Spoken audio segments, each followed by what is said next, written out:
everybody, தளபதி re-release இரண்டாவது வாரத்திலும் all shows Housefull. கூலி கோவையில் தலைவர் தரிசனம். வாங்க வீடியோக்குள்ள போலாம். வீடியோக்குள்ள பொறுத்த முடியாது நம்ம சேனலை சப்ஸ்கிரைப் பண்ணலாம். உடனடியா சப்ஸ்கிரைப் பண்ணீங்க. தளபதி 1991ஆம் ஆண்டு மணிரத்னம் டைரக்ஷன்ல சூப்பர் ஸ்டார் ரஜினிகாந்த், மம்முட்டி, சோபனா போன்ற அதிரடி நட்சத்திர பட்டாளங்கள் நாகேஷ், ஜெய்சங்கர், ஸ்ரீவித்யா, அரவிந்தசாமி இது போல கலை தேர்ந்த நம்பர் 1 நடிகர்களால் உருவாக்கப்பட்ட படம் தான் சூப்பர் ஸ்டார் ரஜினிகாந்துடைய தளபதி.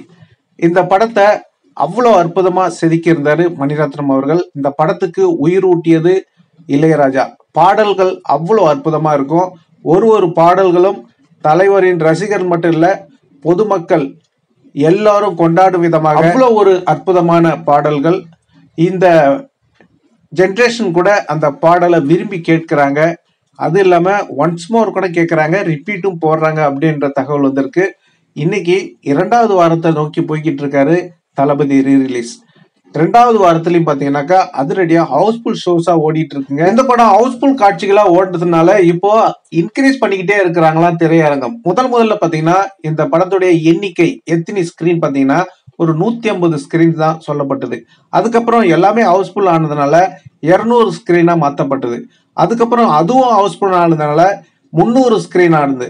அதுக்கப்புறம் திரும்பவும் ஹவுஸ்ஃபுல் காட்சிகளா ஓடியதால 400 ஸ்கிரீனா இப்போ 500 ஸ்கிரீன் வரைக்கும் இன்க்ரீஸ் பண்ணிருக்காங்க. அந்த படத்தை இளைஞர் கையில எடுத்துக்கிட்டாங்க, கொண்டாடி தீர்த்துக்கிட்டு வராங்க. இப்ப என்னன்னு பாத்தீங்கன்னா நிறைய புதிய படங்கள் வந்தாலும் அதை யாரும் போய் பார்க்க மாறாங்க.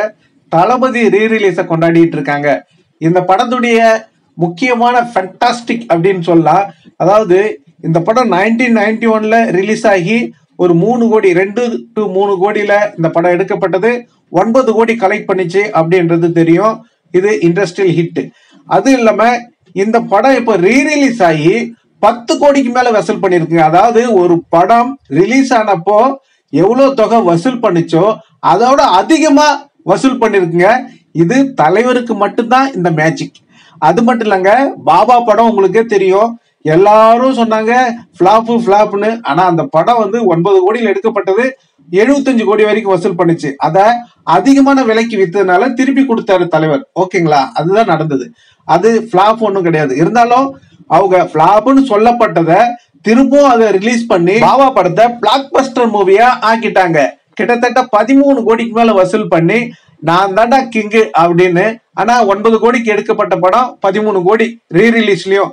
அதெல்லாம் தலைவருக்கு தான் இந்த மேஜிக். அதனால 13 கோடி மார்க் பண்ண இந்த தமிழ் திரைப்படம் இதுதான் அதிக வசூல் செய்த படம் ரீ-ரிலீஸ் அப்படின்னு சொல்லப்பட்டது. உடனே கில்லி என்ன பண்ணாங்கன்னா, அவங்களுக்கே தெரியும் 1 கோடி வசூல் பண்ணாலும் 100 கோடி சொல்லுவாங்க. ஆனா இவங்க 100 கோடி 200 கோடி வரைக்கும் போயாச்சு. அதுக்கப்புறம் திரை விமர்சனர் எல்லாம் பத்திரிகையாளர் எல்லாம் கேட்ட கேள்விக்கு அவங்க பேதலிச்சு போயிட்டாங்க புத்தி. அதாவது என்ன கேட்டாங்கன்னா, ஏயா இது என்ன வேர்ல்டு ஃபுல்லாவா ரிலீஸ் ஆச்சு? ஒரு 200 ஸ்கிரீன்ல தான் ரிலீஸ் ஆச்சு, அது தமிழ்நாட்டுல மட்டும்தான். எப்படியா 200 கோடி 300 கோடின்னு வெக்கம் இல்லாத சொல்றீங்க அப்படின்னு சொல்லிட்டு அதை வச்சு செஞ்சாங்க. அதுக்கப்புறம் என்ன பண்ணாங்க தெரியுங்களா? சரி, பாபா படம் 13 கோடியா, அப்ப கில்லி படம் 14 கோடி வசூல் பண்ணுச்சுன்னு அப்படின்னு ஒரு வடை சுட்டாங்க. எது எப்படியோ சுட்டுட்டு போங்கடா. இப்ப என்ன கதை நடந்துச்சுன்னா, இப்போ ஆல்ரெடி பாத்தீங்கன்னாக்கா தளபதி படம் ஒரே வாரத்துல 10 கோடி வசூல் செஞ்சு திருப்பியும் பாத்தீங்கன்னா அந்த கில்லி படம் வசூல் செய்தா சொல்லப்பட்டது 14 கோடி அப்படின்னு சொல்லப்பட்டத இப்ப 80% கவர் பண்ணிட்டாரு. இன்னும் ஒரு 20% தான். இன்னும் கண்டிப்பா 25 நாள் ஓடும். இப்போ ஒரு வாரம் தான் முடிஞ்சிருக்கு. 2வது வாரம் ஸ்டார்ட். 2வது வாரம் ஸ்டார்ட்லயும் நீங்க பாத்துருக்கலாம். நான் உங்களுக்கு இணைச்சிருக்கேன், வேணா இன்னொரு முறை இணைக்கிறேன் பாருங்க. டிசம்பர் 21ஆம் தேதி சனிக்கிழமை இதை இணைச்சிருக்க பாருங்க. எல்லா தியேட்டர்லயும் ஹவுஸ்ஃபுல், ஆல் ஷோஸ் ஹவுஸ்ஃபுல். அது ஐநாக்ஸா இருக்கட்டும், பிவிஆரா இருக்கட்டும், எங்கெல்லாம் திரையிட்டாங்களோ அங்க எல்லாம் ஹவுஸ்ஃபுல்லா தான் ஓடிட்டு இருக்கு. புதிய படங்கள் வந்தாலும் தளபதி ரீ-ரிலீஸை கொண்டாடிட்டு வராங்க. ஏன்னா மெயின் ரீசன் என்னன்னா, 2K கிட்ஸ் இந்த படத்தை திரையரங்கெல்லாம் பார்க்கல. அவங்க நிறைய KTVலயோ சன் டிவிலயோ பார்த்துக்கிற சான்சஸ் இருக்கு. இருந்தாலும் தியேட்டர் எக்ஸ்பீரியன்ஸ் அவங்களுக்கு கிடைச்சிருக்கு. ஒரு மூமெண்ட்டையும் கொண்டாடுறாங்கப்பா. சாதாரணமா தலைவர் அந்த மழையில நினைஞ்சிட்டு நிக்கிறாரு, அதெல்லாம் மாஸ் சீன்பா அப்படின்னு சொல்லி சும்மா கைத்தட்டி கொண்டாடுறாங்க. ஏன்னா ஒரு ஹீரோவை இன்ட்ரடியூஸ் பண்ணக்குள்ள கெத்தா அப்படி காட்டுவாங்க. ஆனா இங்க என்னடான்னா மழையில நினைச்சுக்கிட்டு ஒரு மாதிரி அப்படி இருந்தாலும் அது அப்படி கொண்டாடுறாங்க. பாடல் காட்சிகள்லாம் ரிப்பீட்டட் கேட்குறாங்க. அவங்க ரிப்பீட்டடும் போட்டுக்கிட்டு இருக்காங்க. இந்த சூர்யா யாருன்னு தெரியுமா, தேவராஜ் யாருன்னு தெரியுமா சொல்லக்குள்ள அப்படி விசில் அடிச்சு கொண்டாடுறாங்க. தலைவருடைய அந்த ரொமான்டிக் சீனா இருக்கட்டும், சுந்தரி கண்ணால் ஒரு செய்தி, அந்த ஒரு பாடலா இருக்கட்டும், கூடவே பாடுறதா இருக்கட்டும், அப்படி மரண மாஸ் காட்டிட்டு இருக்காங்க. ஆக்கம்மா கையத்தட்டு, அப்புறம் காட்டுக்குயிலே, இந்த பாடல்கள்லாம் அவங்க நடனம் ஆடுறதா இருக்கட்டும், எல்லாம் யங்ஸ்டருங்க அப்படி தூக்கி கொண்டாடிட்டு இருக்காங்க. ஒரு சீனையும் அந்த தலைவருடைய லவ் சீனா இருக்கட்டும், லவ் பிரேக்கிங் சீனா இருக்கட்டும், அப்படி அற்புதமா கொண்டாடிட்டு இருக்காங்க.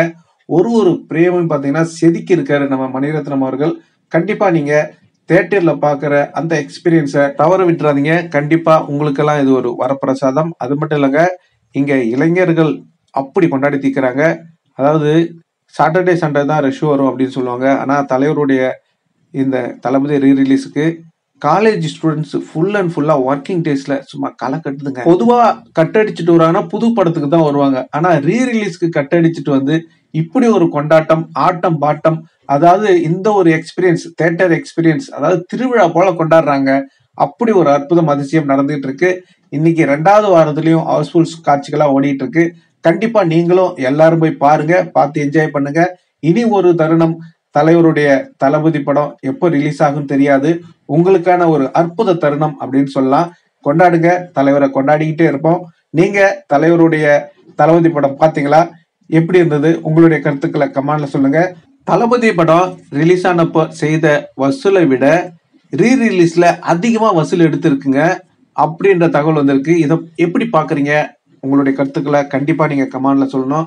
அது மட்டும் இல்லைங்க, சூப்பர் ஸ்டார் ரஜினிகாந்துடைய கூலி படம் பாத்தீங்கன்னா இப்போ அதிரடியா லோகேஷ் கனகராஜ் இயக்கத்துல சூப்பர் ஸ்டார் ரஜினிகாந்துடைய மாஸ் ஸ்கிரீன் பிரசன்ஸ்ல சன் பிக்சர் தயாரிக்கிறாங்க.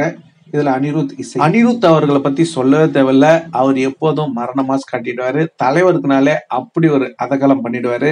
முக்கியமா இந்த படத்துல பாத்தீங்கன்னாக்கா கர்நாடகால இருந்து உபேந்திரா அவர்கள், தெலுங்குல இருந்து நாகார்ஜுனா, ஹிந்தில இருந்து அமீர்கான், நம்ம மலையாளத்துல இருந்து நிறைய நடிகர்களோட பேர் வருது. கண்டிப்பா வெயிட் பண்ணி பார்ப்போம். இது போல ஒரு நடிகர் பட்டாளம் இந்த படத்துல இணைந்திருக்காங்க. இது பெரிய வரலாற்று சாதனை புரியும் அப்படின்னு சொல்றாங்க. தலைவருடைய சின்ன குட்டி ப்ரோமோ ஒரு 50 செகண்ட் தான். அந்த சிக்குடு இன்னைக்கு உலக அளவுல அதிர்வலை ஏற்படுத்தியிருக்கு. குறிப்பா சொல்லணும்னா குழந்தைகள் மத்தியில பெரிய வரவேற்பு பெற்றிருக்குது. இதெல்லாம் வந்து பார்க்கல தலைவருடைய ரசிகர்களுக்கு வயதே கிடையாது அப்படின்றத இன்னொரு முறை ப்ரூவ் பண்ணியிருக்காங்க. இந்த படம் பாத்தீங்கன்னாக்கா ஆல்ரெடி ஜெயப்பூர்ல இப்போ ஷூட்டிங் நடந்துட்டு இருக்கு. இதுக்கு முன்னாடி ஹைதராபாத், சென்னை, வைசாக் இந்த மாதிரி இடங்கள்ல ஷூட்டிங் பண்ணப்பட்டது. இப்போ அதிரடியா என்ன தகவல் வந்திருக்குன்னா, கோவை கூலி பட ஷூட்டிங் ரெடி ஆகிட்டு இருக்கு அடுத்த கட்டமா அப்படின்ற தகவல் வந்திருக்கு. கோவையில தலைவரின் சொந்தங்களுக்கு தலைவருடைய தரிசனம் கிடைக்க போது. எல்லாரும் வந்து தரிசனம் கொண்டாடுங்க. கண்டிப்பா கோவை மக்களுக்கான ஒரு அற்புதமான தருணம் அப்படின்னு சொல்லலாம். கண்டிப்பா எல்லாரும் சூப்பர் ஸ்டார் ரஜினிகாந்த் அவர்களை தரிசித்து கொண்டாடுவோம். கோவை மட்டும் இல்ல, பொள்ளாச்சி, கேரளாவிலையும் எடுக்க போறாங்க அப்படின்ற தகவல் இருக்கு. கேரளாவில் பாத்தீங்கன்னா தலைவருடைய படங்களுக்கு அப்படி ஒரு மாஸ் வரவேற்புங்க. முன்னாடி பாத்தீங்கன்னாக்கா ஒரு பொய்யான தகவலை பரப்பி விட்டாங்க. அதாவது விஜய் அம்மா கேரளா சேர்ந்தவங்க அப்படின்னு சொல்லிட்டு வசூல்ல தான் வடை சுடுவாங்கன்னு பாத்தீங்கன்னா இதுலயும் வடை சுட்டு எப்படியோ பண்ணி விட்டாங்க. அதுக்கப்புறம் அவங்க அம்மாவே பேசியிருந்தாங்க. அவங்க என்ன சொன்னாங்கன்னா, நாங்க ஒரு மியூசிக் ட்ரிப் வச்சிருந்தோம், நாங்க வந்து ஹைதராபாத்தை சேர்ந்தவங்க, சென்னையில பஞ்சம் பழைக்க வந்தோம் அப்படின்னு சொன்னாங்க.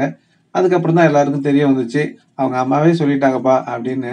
அதுக்கப்புறம் அவருடைய படங்கள்லாம் கேரளாவில் அதிகமாக ஓடல. ஏன்னா ஊருக்காரன்னு சொன்னாக்கா கொஞ்சம் எப்படியா இருந்தாலும் அதுக்கான வரவேற்பு அப்படிதானே இருக்கும். சரி நம்ம ஊருக்காரன்டா அப்படின்னு எல்லாருக்கும் அந்த பாசம் இருக்குல்ல. இப்போ இல்லைன்னு தெரிஞ்சதும் அதுக்கப்புறம் விஜய் படங்கள் அங்கே ஈடுபடலை. இதுதான் எது எப்படியோ சூப்பர் ஸ்டார் ரஜினிகாந்துக்குலாம் அதெல்லாம் தேவையில்லை. அவருடைய மாஸ் ஸ்கிரீன் பிரசன்ஸ் அவர் எப்போதுமே வெளுத்து வாங்கிடுவாரு. இங்கே தமிழ்நாட்டில் தான் பார்த்தீங்கன்னா நிறைய பொலிட்டிக்ஸ் நடந்துகிட்டு இருக்கு. ஏன்னா விஜய் அவர்கள் அவங்க மாஃபியா வச்சுக்கிட்டு கோல்டு காயின் கொடுத்து காசை கொடுத்து எப்படியாவது ஒரு கூகிட்டு இருக்காங்க. சரி எது எப்படியோ சூப்பர் ஸ்டார் ரஜினிகாந்த் அவர்கள் தமிழ்நாட்டில் இல்லைனாலும் மற்ற மாநிலங்களில் எல்லாம் வந்து வேட்டையெல்லாம் பார்த்தீங்கன்னா மற்ற மாநிலங்கள்னா நம்பர் 1 இடத்துல இருக்கு. நீங்களும் போய் பாருங்க. ஓகே நண்பர்களே, நீங்க தலைவருடைய கூலி படத்துல இருந்து அந்த ஒரு சின்ன புறமோ சிக்குடு அந்த வைப் பாத்தீங்களா? எப்படி இருந்துச்சு? உங்களுடைய கருத்துக்களை கமெண்ட்ல சொல்லுங்க. தலைவருடைய கூலி படத்துக்காக நீங்க எவ்வளவு ஈகரா வெயிட் பண்ணிட்டு இருக்கீங்க அப்படின்றதையும் சொல்லுங்க.